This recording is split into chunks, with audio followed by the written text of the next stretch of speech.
Hello, my name is Billy Barton, and today I want to talk about drug testing in the workplace.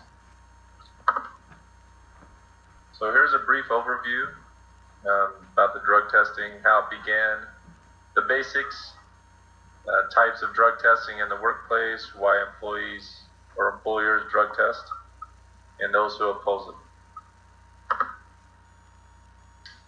How it began, so that's just kind of a rundown of the tragedy, Reagan putting it in order, and then the actual act in 1988. So in 1981, the Navy jet on the aircraft carrier crashed and resulted in the death of several sailors and injured many others. And unfortunately, drug testing revealed the presence of drugs in the personnel system and widespread in the military in general. This led to a series of investigations by President Reagan and eventually issuing the Executive Order 12564, mandating a drug-free federal workplace. Nearly 7 years later, in 1988, is when he made it mandated for federal workplace drug testing. This provided the United States the framework for establishing drug testing, not only for federal employees, but for contractors and non-mandated industries as well. It is now widely acknowledged that the United States has the most extensive and medically confidential and well-designed drug test program in the world, and has set the standard for drug testing globally. All right, so the basics. The term drug testing refers to analysis of a biological material to detect drugs and their metabolites in the body. A drug test can be anything from urine, hair, blood, sweat, your breath, oral, or saliva. And that's to determine any presence of drugs in your system. These are kind of like the other drugs. So alcohol, of course, you're going to have that. Cocaine, crack, and kind of the bigger ones down there are the marijuana hash, and that's the majority of people that are drug users in the world because it is legal in several states. And this is just kind of a breakdown of the different drugs and how long they're going to last in your system. So alcohol, it's about 1 ounce for 1.5 hours. So if you're drinking bottles and bottles, I mean, that can last in your system 8 hours plus. I mean, you could definitely show up to work with alcohol in your breath and still hungover. Then you kind of go down, you see cocaine's 2 to 10 days in your system. And then the marijuana for casual use is about a week, but most are chronic users. I mean, people don't just smoke marijuana every blue moon. So that can last several weeks or up to a month for the ones that are using it on a daily basis. Types of testing in the workplace. So most employers, they're going to do pre-employment testing. That's just a standard. It has to be hired in general. So you're going to get the test, they're going to hire you, and then they're going to wait for your drug test to come back. And that's usually an agreement when you sign everything up and fill out your paperwork. Random testing is performed on an unannounced, unpredictable basis on employees who's identifying information, so your employee social number. So your social can determine if you're randomly selected or whatever. This is usually used as a deterrent to other employees. So they're saying, don't do drugs or we will catch you eventually. Post-accident testing. Anytime you're in some kind of incident, accident, injury, you're going to be drug tested to find out, hey, did this person have some form of drug or alcohol in their system while at work? And usually that's an instant firing.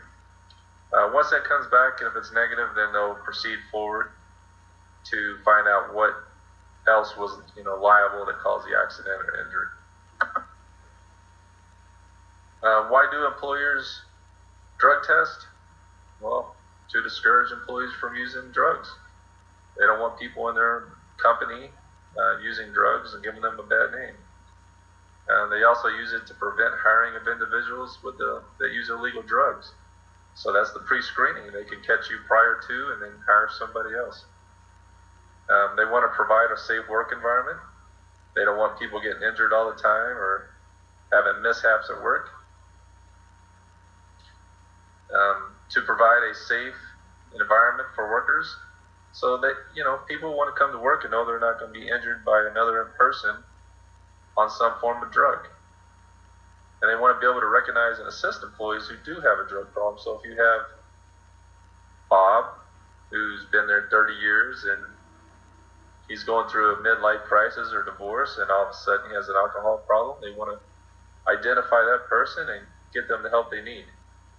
And they also have to follow state and federal regulations.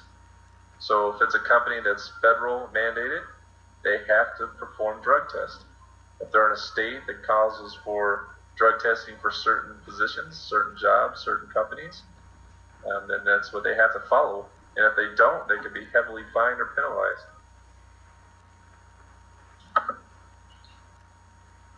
Okay. So why do employers drug tests? Continue off of that. Productivity loss. They don't want you showing up and not doing your job, and they're losing, work hours. If you're going to do half of what you're supposed to do on a normal day, that's production loss. They also want a quality workplace environment. They want everybody to sing basically kumbaya and not get injured or hurt by some alcoholic or drug user. And that goes along with workplace safety. They don't want to show up and have the person next to them injure them because they're under the influence of some kind of drug. So drug users, according to the United States of Labor, 71% of all drug users today in the U.S. over the age of 18 are employed or either full or part-time employment. So that's more than 10 million workers. It costs companies $15,000 per employee annually. That's more than some people make in a year. It also costs companies $300,000 more in medical costs and benefits. And people who use drugs are absent up to 20 times more often. And then if they do show up, they're 1/3 less productive than the average worker. And some other concerns is they've admitted to selling drugs to other co-workers or even admitted to stealing from employees. And that's probably to support their drug habit in general. These are kind of some of the charts. So these are drugs they're concerned about: alcohol, marijuana, prescription drugs. The chart basically self-reported or showed positive urinalysis during the drug testing. Other stats, it just says 1 in 5 adults aged 18 to 25 were current users of illicit drugs. That's your workforce, whether it's part-time, full-time, and they're using drugs and possibly showing up on the job. And this is just an overall cost per economy, whether it's inside or outside the workforce. So you have people who are on heroin or whatever the case may be, or alcohol abusers, and they cost the industry $559 billion total per year. And then you have those who oppose drug testing in general. Some of the cons are the cost. So you have a drug test that can cost anywhere $8 to $42. The average cost is about $38, and if you have thousands of employees, you're talking several $1,000s every time you do random drug test. So you're testing all these people who probably don't use drugs just to find the handful who do. So is it cost effective? That's for the company unless they're mandated to figure out. Privacy. Some employees wonder, why do you have to test them if they're not doing something at work? Unless you have reason of interest or concerns to test them, it shouldn't matter what they do at home, as long as they're not doing it at work. And they feel like it's an invasion of privacy if they, are being screened when they shouldn't be. And then the debatable accuracy issue. So basically, a small percentage of drug tests do come back false positive. And then they could possibly be fired because you're going to be guilty until you prove yourself otherwise. Ways to cheat the drug test. I just kind of threw this in here because you're testing all this and spending all this money as a company to do drug tests, and then you have the people who know how to pass it. So the dilution of drug testing is they're going to drink tons and tons and tons of water prior to their drug test if they know they're about to come out and get one. Detox drinks is another way of diluting your urine. And then the other problem is substitution or synthetics. So if you have a quick drug test turnaround and you need to pass it ASAP, someone might use their friend's urine or a synthetic urine, which is basically you mix it, it comes out like urine, you pour it in the bottle like it's yours. And some people take Midol, which causes a different defect in the urine that makes it come out positive. And then the summary. So when you go back, there's no comprehensive federal law that regulates drug testing in the private sector. There is one for government workers, but when it comes to state, unless you're one of the mandated companies, it's their choice.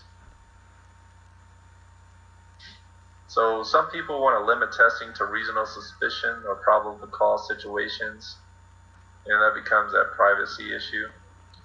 It's a tricky situation because states like I live in Colorado, marijuana is legal.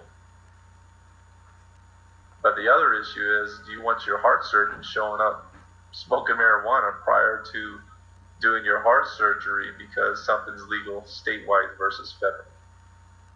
The answer is probably no. Most health care workers anyway do have mandatory drug testing, but how often is that drug testing a surprise test versus them knowing about it? Of course, as an employee, you can always refuse a test, but usually that shows guilt and you're fired immediately. And I just kind of threw this slide in there to show you before and after drug use. Obviously, the results are not good, so I would say don't do drugs. That's probably the best bet. And that concludes my slideshow, and I appreciate it, and have a good day.